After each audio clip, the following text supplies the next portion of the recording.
Good afternoon, everyone. Thank you for being here at the Women's Lives Conference. This is panel 4. It's called Gendered Violence, Citizenship, and the State. And this is a student-led panel. It has some of our brightest students at Georgetown University in Qatar. And they're going to be presenting recent research projects that they're doing or honors theses they're working on. And we'll begin now, and so the questions we're going to be asking, they're going to be directed towards at the end, so please keep all of your questions. And each individual can only ask one question, so just keep it short, just because we're short on time as well. And we'll begin with our first presenter. Her name's Nadia Al-Khater. She's an undergraduate student majoring in international politics here at Georgetown. She has experience in research from the Europe grant that she worked on, and that was focused on urban design in Qatar.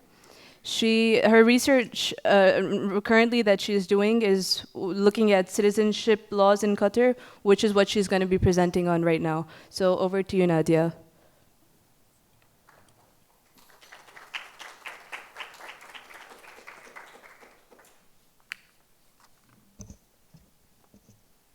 Hello, hi.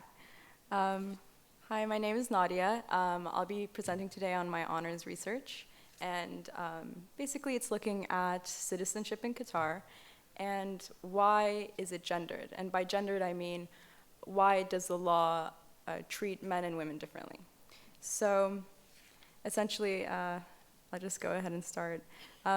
As a new country, Qatar has had to deal with some of the most fundamental aspects of statehood, one of the most central of which is citizenship.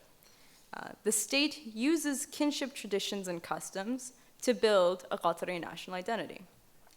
It does so through gendered citizenship laws. In turn, this strengthens the state's legitimacy. These laws are gendered, limiting the ability of Qatari women to transfer citizenship to their children, while, on the converse, Qatari men do not face similar restrictions. Such gendered policies reinforce local kinship identities, which in turn strengthen a sense of Qatari national identity. This national identity justifies the overall authority and legitimacy of the state by enriching a sense of authenticity. First, I think it's important we go over what are the tribal customs or the kinship practices that are reflected in the laws of the state. Of course, the Arabian Peninsula has been entrenched in kinship networks for thousands of years. In response to the harsh desert climate, it was necessary to have a very tight support system in order to survive. One gave up individual rights and freedoms, but gained security as well as access to beneficial social institutions from clan life. Despite radical changes in lifestyle due to modernization, tribalism is still fundamentally important to social life in the Middle East. Tribes, for the most part, were and still are the nexus of Gulf societies. Now, as for women in these societies, despite overarching patriarchal structures in old Arabian societies, women held a great deal of power in their communities. They were often involved in clan warfare, not taking a subordinate position during such conflicts. Notably, the Prophet's own daughter, Aisha, took up arms and spearheaded the Battle of the Camel to avenge the murder of Uthman. However, there were always ideals of honor that were burdened by the women. Women carried the honor of the tribe, and their wrongful behavior could shame the tribe deeply. This was a critical part of kinship societies, and it was dependent on the woman's body. It could be lost through sexual misconduct or even from being raped. Over time, societies settled around oases, and the women of tribal societies became expected to stay in the domestic realms of the society, while males continued to dominate the public sphere. Moreover, tribal systems in the Arabian Peninsula today are patrilineal. This was not always the case. Genealogies used to include women, and one belonged to the tribe of both the mother and the father. Notably, in the genealogies surrounding the Prophet himself, all persons could be traced to the Prophet by proximity through both male and female relatives. Descent from the mother was a source of tribal pride from the mother just as much as from the father. Today, women have been erased entirely from these genealogies. In part, the appearance of modern nation states, often modeled after European states, where ideals of patrilineal descent were dominant, eroded the sense of matrilineal descent in the Arab world. Now, there is only the possibility of tracing oneself through the male kin. This has, in a sense, created exclusively patrilineal customs in the Arab world. So how has this been reflected in the laws of the state? The understanding of the citizen as a subject rather than an active participant is common in the Middle East, including in Qatar. Further, the concept of citizenship in the region departs from the view that the state holds a contract with each individual directly. Rather, the basic units of society are the family or the kin groups themselves. King Hussein of Jordan highlights this himself, saying, "The family or tribe in our country is one cell of society. As a result, citizenship is born from one's membership in the family of the state. This membership in a kin group makes the member eligible for citizenship in a state. Consequently, rights in the state are not absolute as they would be through individual contracts with the state. Rather, there's a sense of relational selfhood and notion of rights. Rights are derived from the relationship one has with others, forcing citizens to embed themselves in other subnational communities, which may be religious, ethnic, or tribal." This ultimately informed the setup and shape that Qatari legislation has, which reinforces kinship structures and codes. And this is in, for example, gendered citizenship laws. There are several ways that these citizenship laws are gendered. Men and women are treated entirely differently in these codes. The children of Qatari women who marry non-Qatari men are not entitled to the same rights as the children of Qatari men who marry non-citizen women.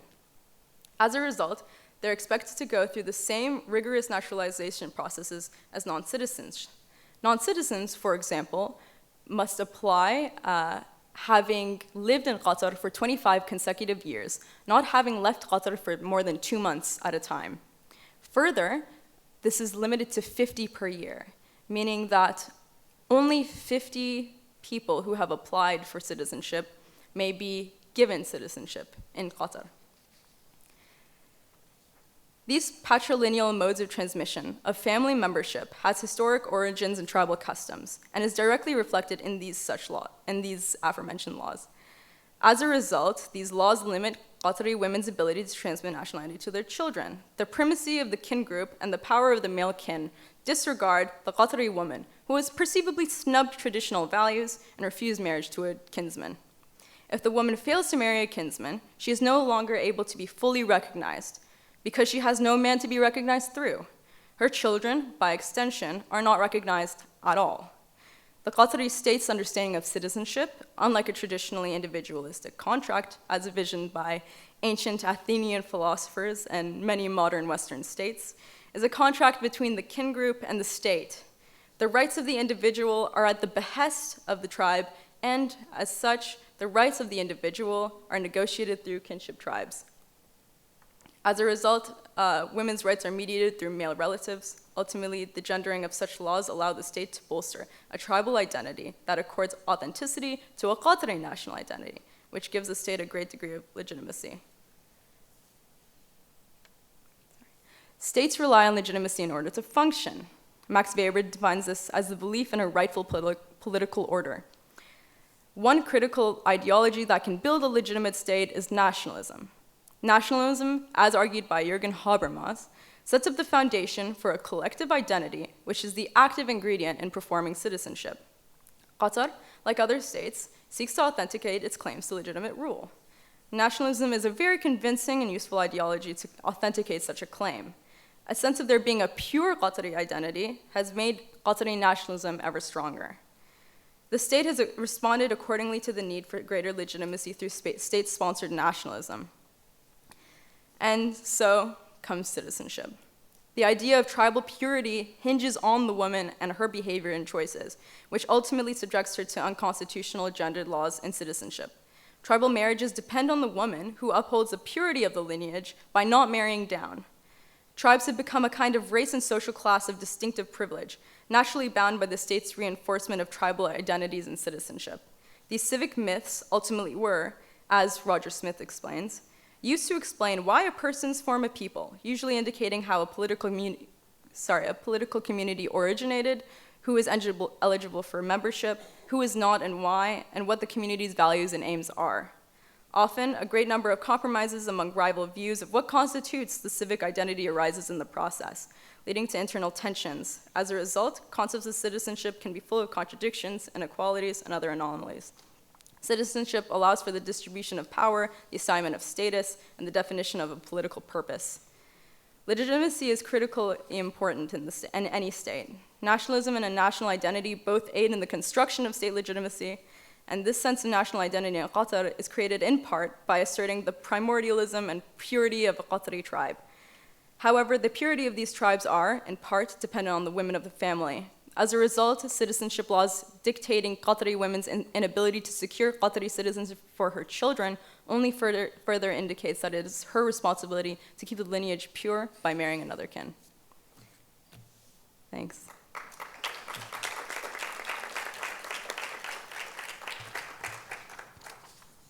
Thank you so much for that, Nadia.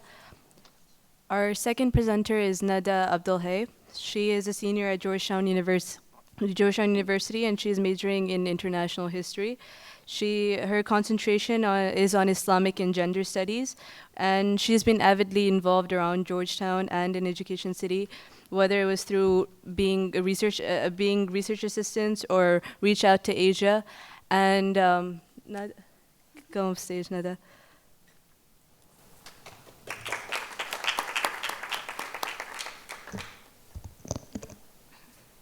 Good evening to you all, and thank you for attending our panel tonight. My presentation today, titled Hegemonic Patriarchy, The Persistence of Female Circumcision in Egypt, stems from my honors thesis, which discusses the origins and persistence of female circumcision in Egypt. However, today, I will only be talking about the second section of my research, answering the question, why does female circumcision continue to persist in modern-day Egypt? I'm sure that we're all here aware that female circumcision is a global problem. Today, it no longer concerns a specific country, a region, or a continent. Instead, it affects more than 200 million young girls and women around the world. And it continues to persist despite international and local efforts advocating for its eradication. According to the latest UNICEF report on the practice, 87% of girls and women aged 15 to 49 have undergone circumcision in Egypt during a period of just 11 years, from 2004 to 2015. Despite the fact that it is an increasingly discussed and debated topic, the majority of existing literature on the topic falls short in analyzing the actual root causes and motivating factors, fueling the continuation of the practice. The practice is mostly problematized as a violation against basic human rights, or it's defined as a health and ethical crime, or it's even associated with historic origins that are based on reductionist and cultural and religious stereotypes.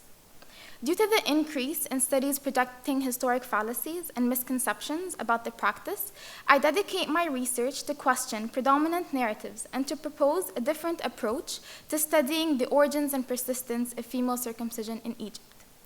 Taking a historical and sociocultural approach, I argue that the hegemonic patriarchal order dominating Egyptian society is what results in the continual subordination and exploitation of women, which thus results in the persistence of the practice. Based on a literal definition, female circumcision involves the cutting or mutilation of female genital organs. Internationally, the practice is labeled and referred to as female genital mutilation or female genital cutting. However, such terminologies reduce the practice to the biological aspect of the surgical procedure.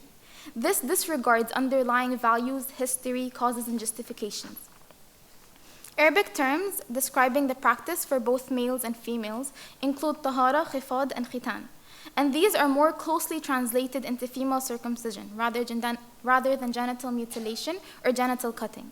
For that reason, I refer to the practice as female circumcision and theorize that it is a form of symbolic gender violence, perpetuated within a patriarchal system to regulate women's sexuality and sustain their subordination within society. While male bodies are viewed as symbols of strength, power, courage, and pride, female bodies are confined to their sexual and reproductive organs in many practicing communities. The difference in such bodily perceptions preserves various forms of symbolic gender violence against women, and it maintains the discourse on male superiority and female inferiority. This phenomenon exemplifies the concept of symbolic power, which Pierre Bourdieu defines as the control of people's bodies and belief. This form of power impacts social relationships, the establishment of gender roles, and divisions of labor within society. Bourdieu also discusses the concept of class habitus, which he defines as systems of structured structures which generate and organize practices and representations. Class habitus is what instigates and shapes misconceptions regarding female circumcision. These structured structures are what produce specific beliefs and traditions. For example, the practice symbolizes the control of female sexuality, sexual conduct, and preservation of family honor. These are deeply rooted misleading religious and cultural interpretations that connect ideals of purity, virginity, and modesty to an intact hymen and circumcised clitoris. Again, focusing on female body parts and genital organs. These beliefs are then passed on from one generation to the next, and it maintains the class habitus. It strengthens values and traditions that diminish female activity, rights, and freedom. The acceptance of these beliefs is a totally different thing. It's what has been theorized by Emile Durkheim as the creation of social facts, which are beliefs that have been transformed into norms and then accepted as binding laws within society. The internalization of these crafted facts is why women are not only victims of the practice, but they're also enablers and sustainers of female circumcision. In a marital and familiar hierarchy, the wife, as a mother or as a mother-in-law, carries the duty of regulating the sexual conduct of female members in the family. In order to maintain the established order, she raises her children according to how she was raised. While in some cases, men necessitate that their daughters and brides undergo female circumcision, the mother is the one to actually impose the procedure on her daughter. In fact, in some cases, when female circumcision is not required by husbands or fathers, mothers would still circumcise their daughters to maintain the so-called tradition. Doing this, women seek ways of establishing a source of power within the system. But what they're actually doing is that they're internalizing and strengthening the patriarchy. This is rarely emphasized in the discourse on female circumcision and other forms of gender violence. However, such beliefs and traditions are not born in a vacuum. Instead, they are influenced by the larger environment and the structure in place. Michel Foucault challenged the theory of cause and effect, which tends to reduce assumptions about the role of human intentions, that outcomes are the result of human desires and plans. Instead, he proposed the concept of studying the conditions of possibility and analyzing the combination of circumstances which give rise to a specific outcome or tradition. By using his theory of conditions of possibility, we could avoid reductionist and simplistic studies of historical events based on how they unfold in retrospect. And we can also avoid biases and stereotypes when analyzing cultural traditions and rituals, like female circumcision, for example. Instead, we would analyze the context itself, which encompasses both a structure and a culture that impacted the occurrence and the birth of such a tradition or phenomenon. For example, by applying this theory, I looked at the state structures in Egypt, the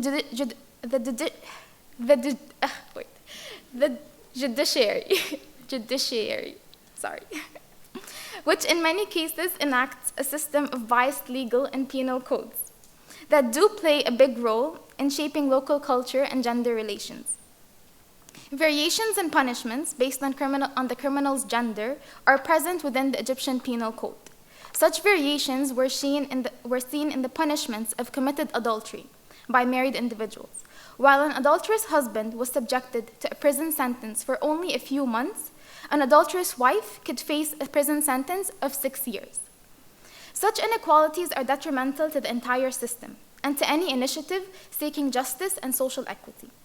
When important state institutions are corrupted as such, patriarchal systems of domination and female exploitation are only strengthened. Lastly, and in contradiction to the theory of linear and evolutionary progress, women's subordination and exploitation have only increased during the modern era. Forms of gender-based violence, such as female circumcision, child marriages, prostitution, and honor killings, are only some of the many problems facing modern-day societies around the world. As Maria Mice underscores, the exploitation and oppression of women are not just accidental phenomena, but are intrinsic parts of a system which moreover has existed for at least 5,000 years, and which has penetrated and structured all great civilizations and cultures of the globe. Based on this definition of patriarchy, I conclude that female circumcision has become a deeply seated and ritualized social fact within practicing Egyptian communities, not because it originated from within the ancient Egyptian pharaonic culture, or because it's Islamic and it originates from the Islamic doctrine, as most predominant narratives conclude, but because it suits the overall exploitative and abusive socio-political and economic system that has been internalized and simply accepted. In order to change this system, individuals must first acknowledge their own habitus and all the factors shaping their beliefs and cultural values. Despite individual and group opposition to female circumcision, represented by the local and international activists and NGOs, the tradition will persist until transformative change takes place with an objective to revolutionize how the entire society functions at its basic level. Such transformative change necessitates an end to pre-existing divisions of labor, perceptions of gender roles, and how female and male bodies are subjected to harsh inequalities. Thank you.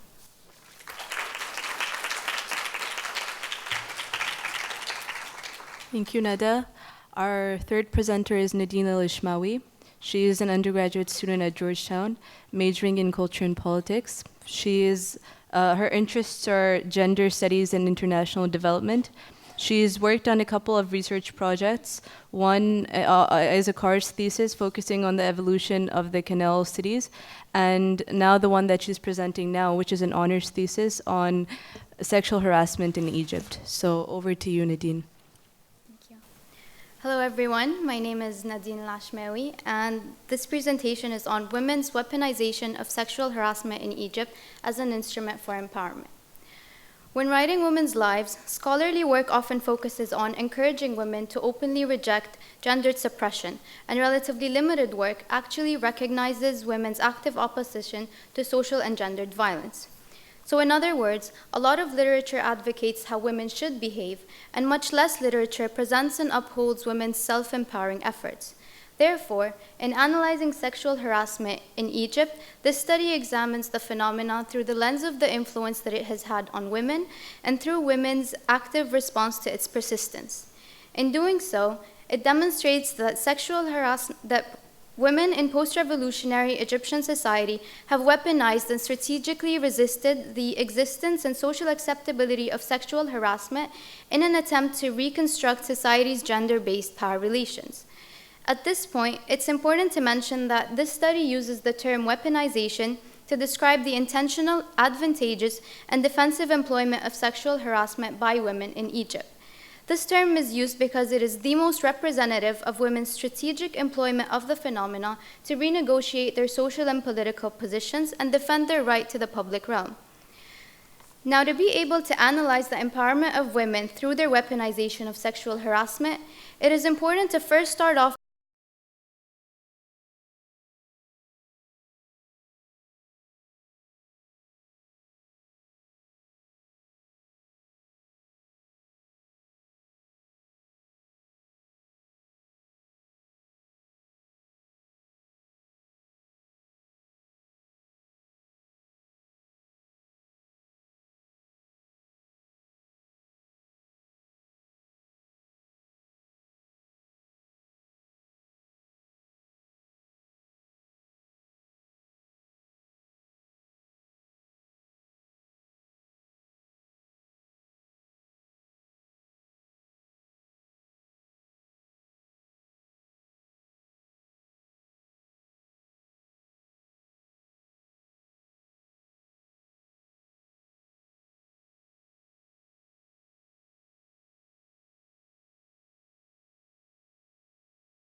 It is notably widespread in everyday life in contemporary society. Sexual harassment seems to no longer stand out as a phenomenon that challenges Egypt's conservative culture.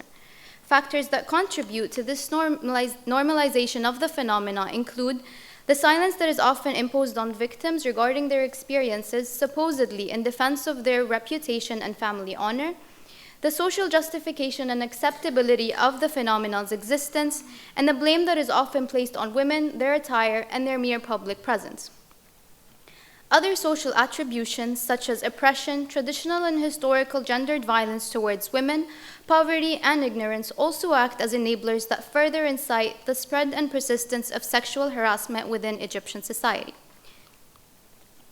Literature on sexual harassment recognizes the phenomena as a form of gender violence that creates an environment of sexual terrorism to emphasize that women should be restricted and confined to the private sphere. This assumption, however, proves to be invalid in the case of Egypt, as instead of mitigating women's social and political participation, the spread of sexual harassment has actually had the opposite effect, as it has increased women's public presence and influence. Following the 2011 uprisings, the silence previously dictated by customary cultural and traditional norms was no longer accepted by middle and upper class Egyptian women who cooperatively began to voice their opposition to the phenomena by establishing independent anti-sexual harassment initiatives. These social groups, which are mostly founded and organized by women's rights activists, have risen to actively combat sexual harassment and openly condemn its widespread normalization, therefore challenging the nature of sexual intimidation that harassment is supposed to impose on women. Although these anti-sexual harassment groups all strive to eliminate the phenomena's social existence and persistence, and although they all rely on public presence and influence, they use different strategies to achieve their established goals. Some groups focus on reporting the incidents of sexual harassment and encouraging victims to break their silence. Others play a more direct role in actively protecting women on streets and during demonstrations, and others attempt to influence bystanders and incite them to openly confront perpetrators and disrupt their comfort. Ultimately, however, the establishment and ongoing development of anti-sexual harassment groups permitted women to create a new field that empowers the rejection of the phenomena and vocalizes their stance on social issues. Since their establishment, these initiatives have had immense social and political influence, as they have collectively condemned state institutions' irresponsiveness and dismissal of sexual harassment, explicitly rejected the silence attributed to the phenomena, and challenged socially constructed perceptions of the body and sexuality. And by doing so, these groups have been able to alter public discourse, escape culturally imposed suppression, and create an environment that is more hostile towards sexual harassment in general. Moreover, anti-sexual harassment initiatives have also been able to acquire and exert authority in policy and decision-making. In June of 2014, a new law was legislated to criminalize sexual harassment for the first time in modern Egyptian society. This law was formulated by a number of anti-sexual harassment initiatives who collaborated with the National Council for Women to create the decree and push for its amendment. Although the amendment did not fully incorporate the organization's list of suggestions, it is still exceptionally representative of their views, as it imposes punishments that range from fines to imprisonment on sexual harassment perpetrators. Examining women's weaponization of sexual harassment and their production and development of a new empowering mechanism also exhibits how societies transform to produce new norms. This is because Egyptian ideals and norms, which place immense emphasis on the protection of honor and prevention of shame, are currently reconstructing, as women's efforts to combat and eliminate sexual harassment have played a role in redefining these notions by demonstrating that supposedly protecting honor results from speaking out about sexual harassment experiences and not from silencing them. These new norms are also unfolding to alter gender-based power relations, shift social understandings of supposed gender roles and behaviors, and renegotiate women's social and political positions within society. So by vocalizing their rejection of the normalization and social acceptability of the phenomena, women were able to transform from silenced victims to influential actors. And it is because of these women's opposition that we know more about the issue of sexual harassment in Egypt today. So to sum it all up, because of sexual harassment's increasing rates, women are currently renegotiating their social and political positions within Egyptian society, as they have evolved from being passive and hidden individuals to vocal and central activists. Women's increased activism and public influence in response to sexual harassment demonstrates that women in Egypt have in fact employed a phenomenon that attempts to humiliate and restrict them from the public sphere to achieve the exact opposite effect. And instead of intimidating women, as sexual harassment intends, the phenomenon was strategically weaponized by women to vocalize and manifest their opinions, therefore increasing their public presence and influence rather than hindering it. Now, before I conclude, it's important to mention that the climate of fear and taboo continue to be concerns that hinder some women's vocalization of their experiences with sexual harassment. In July of 2015, an anti-sexual harassment initiative was able to legally capture 340 sexual harassment perpetrators. Many of these perpetrators, however, were later released because only a few women actually arrived to the police station to sign off reports against harassers. This demonstrates the social rather than legal challenges that anti-sexual harassment initiatives continue to face, as they have reiterated that some women continue to refuse to report sexual harassment in fear of stigma, their family, and disclosure of their information. Therefore, the story of sexual harassment in Egypt is still an unfolding one, since its attributes become more and more visible as more victims break their silence. Nonetheless, the efforts of female-led anti-sexual harassment initiatives and the social and political influence of their strategic weaponization of sexual harassment as a means of empowerment is inevitably a valuable step forward that deserves recognition for its contribution to the writing of women's lives. Thank you for listening.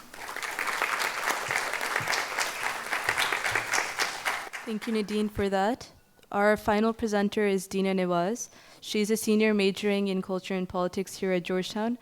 Her interests include gender studies, education, and social entrepreneurship, which shows in her work at the WISE conference and her research at of the Ferguson movement in the United States, and her current research project on women in Bangladesh. Over to you, Deena.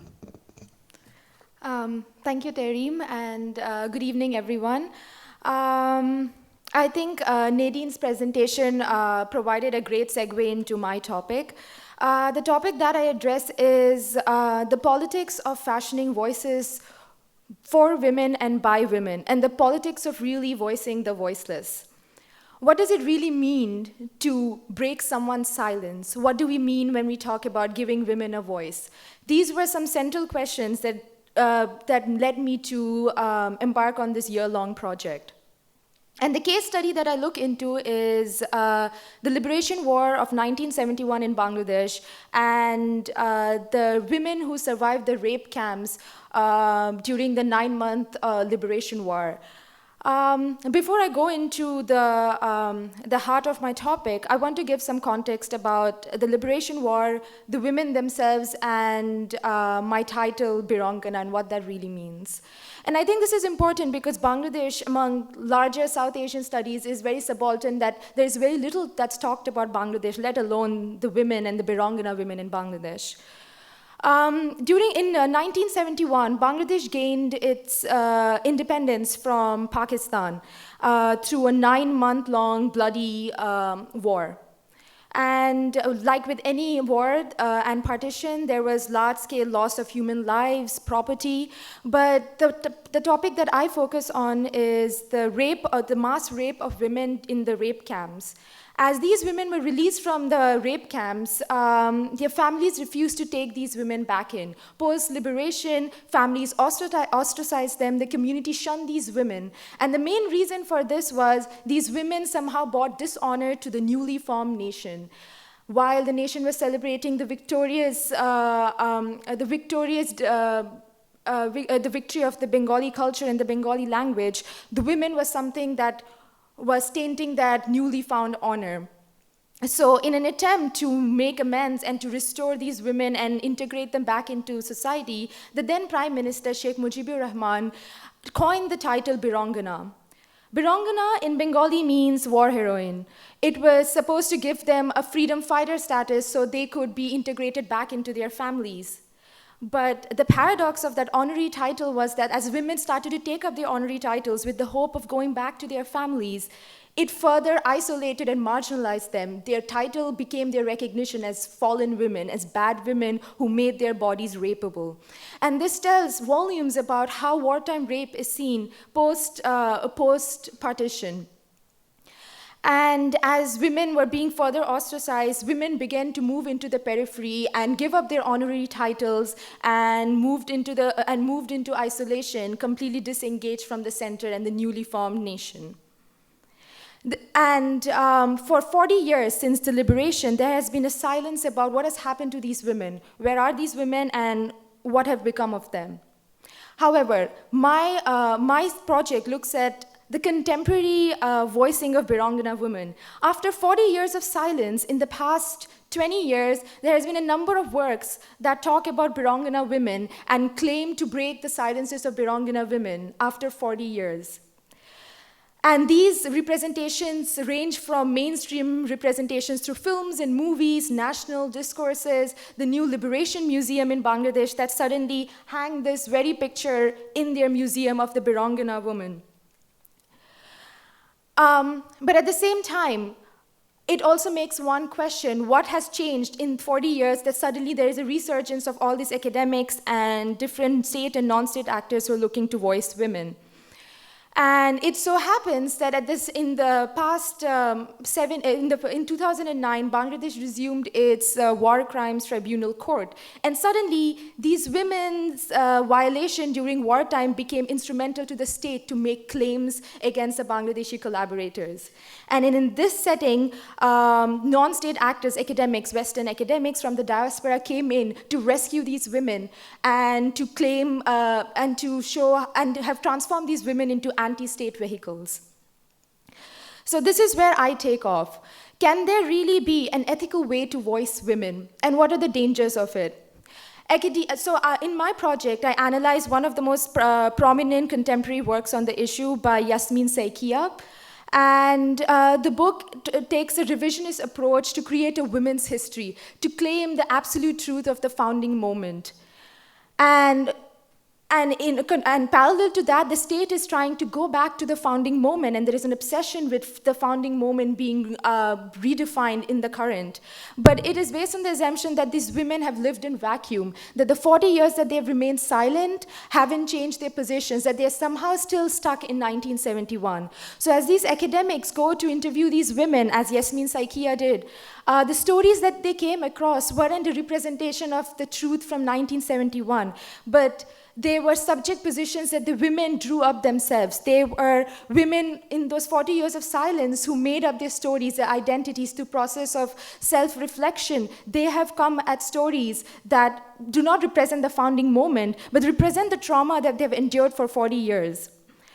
And the danger this poses is that when these academic works are out in the open, there is the error of substituting any uncomfortable silence and appropriating these voices as the truth.